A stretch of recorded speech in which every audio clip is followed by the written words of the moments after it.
This video is an intermediate rendering tutorial. I'll go over the basics of rendering in digital art to help you understand what it is and the simplified process that makes up a fully rendered artwork. Rendering is defined as the entire process after the sketch to the final render, including flat colors, shadow, and lighting. You can look at it in 3 steps. Sketch or line art is step 1, color, shadow, and light is step 2, and the final render is step 3.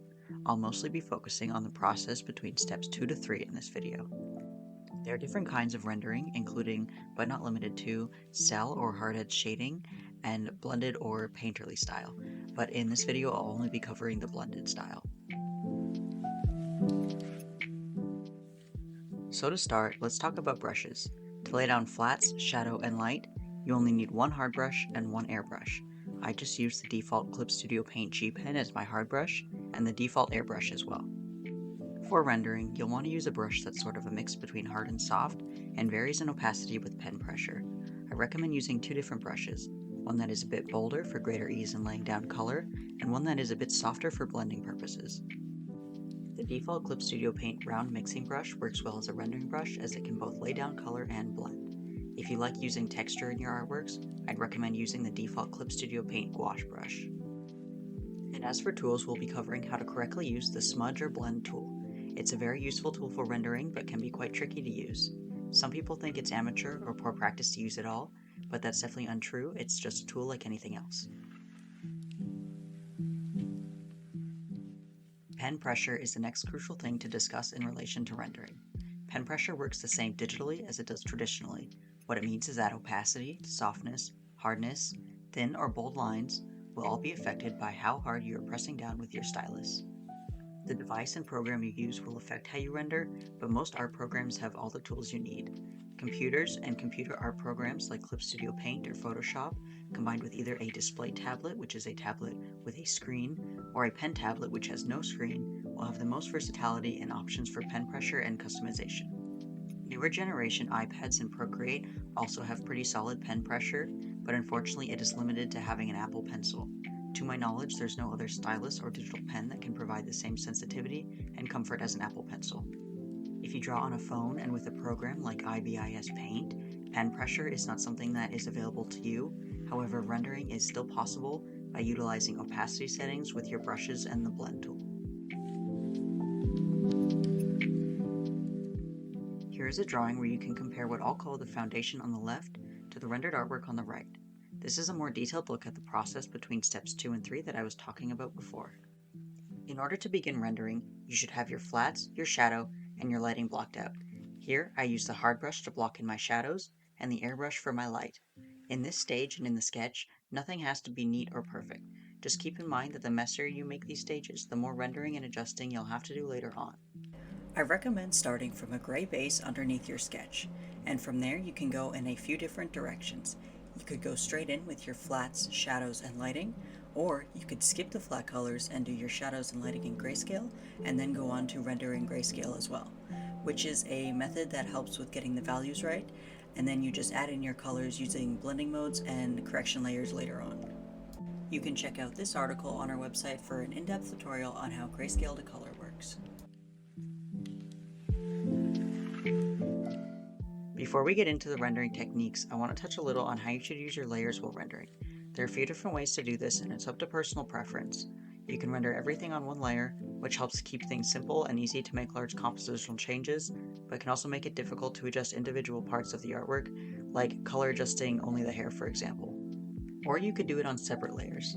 The best way to do this is by using layer folders. Simply create a folder, which in Clip Studio Paint is this icon here, and drag and drop all your layers, so your flats, shadow, lighting, line art, etc. into the folder. Now, when you turn the folder on and off, it applies to all the layers inside it. Your rendering layer would then just be added above the folder. Now let's talk about the technique. The eyedropper is your most crucial tool in rendering. You don't want to be using the color wheel much at this stage, as most of the colors you're using, or values if you're using grayscale, will already be present. To show you the basic technique of rendering, let's render out this ball. As you can see, for this painting, I am only painting on one layer that has everything merged. The only things that I'm using are my rendering brush, the eyedropper, and the blend tool. You can see as I'm eyedropping the colors and painting them on, he creates these in-between colors, which are a result of the opacity and blending of the brush. This is the technique that creates a smooth transition between colors and values. This is the technique used throughout the whole painting process. Light and dark values are slowly blended out until everything looks soft and natural. The key to this process is subtlety and keeping your brushstrokes light. You don't want to lay down colors too harshly as it takes away from the use of the brush's opacity, and you'll become more reliant on the blending tool to make things look smooth.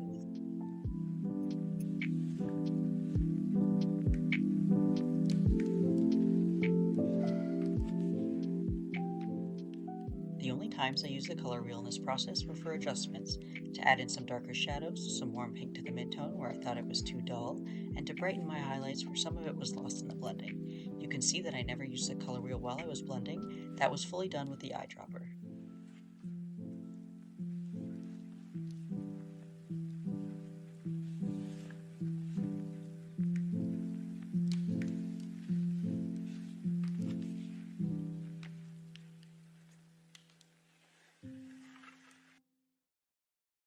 With some final adjustments at the end with the eraser and liquify tool, we are now finished rendering this ball. One technique that really helped me level up my rendering is the use of highlights for shadow definition. It's a really simple addition that can make your artwork look more refined and three-dimensional. This technique works especially well for muscle definition, as you can see in my example here. It really helps with making something appear to have dimension without overdoing it on the shadows. It can be a good technique to try if you struggle with your artworks looking flat. The color of this light does matter to get the most brightness and contrast. Basically, if you have warm midtones and shadows, your light should be cool. In my example, I use this light blue, almost nearing white towards the brightest parts. And if your shadows and midtones are cool, you want warm lights like orange or yellow. To do this, all you have to do is have the darkest point on the shadow meet the brightest point of the light, and blend both outwards away from each other. Simple as that. The most common mistake with rendering is over-rendering. Over-rendering is where you focus too much on the details in one area of your painting instead of focusing on the big picture and saving the details for later. It makes the drawing look unbalanced, as certain parts of the drawing will look more or less rendered than others. Some good ways to get out of this habit are staying zoomed out while you work, using bigger brushes during the early stages of your rendering, and working on all areas of the painting evenly. The next common issue is with the use of the blend tool. It's a common thing for many people learning digital art to overuse the blend tool while rendering, but using it too much can cause a lot of issues in your artwork.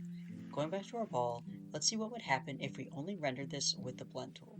You can see how the colors and values become muddy and dull, and we lose a lot of the contrast between shadows, midtone, and lighting. The blend tool is best used between only two colors that aren't too different in value with each other.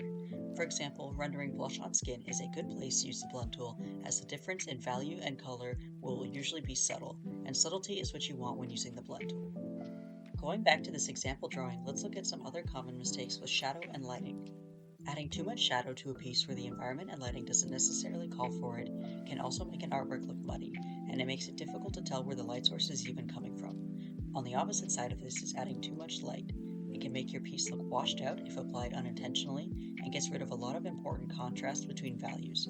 Both mistakes with lighting and shadow tend to come during the rendering process, where shadow and light continue to be added as they weren't properly established during the foundation.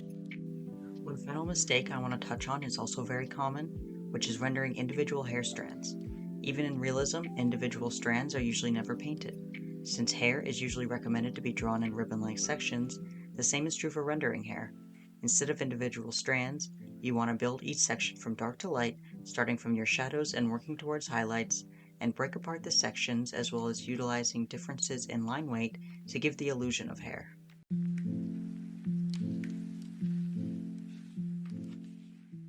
To practice some of the techniques and tips I discussed in this video, I want you to try rendering out 3 different simple shapes. These can be spheres like I did, cubes, or anything you like. The first one, I want you to practice with rendering from a base of flat colors, shadow, and lighting. The second shape, practice rendering from grayscale. And for the third, you can render in color or grayscale, but I want you to try not using the blend tool at all, only the brushes you have available to you. This is so you can experiment with your brush control and become more confident in not relying on the blend tool for rendering. I recommend trying out different light sources and shading while doing this challenge. You can even change up the brushes to see how different textures interact and blend with each other.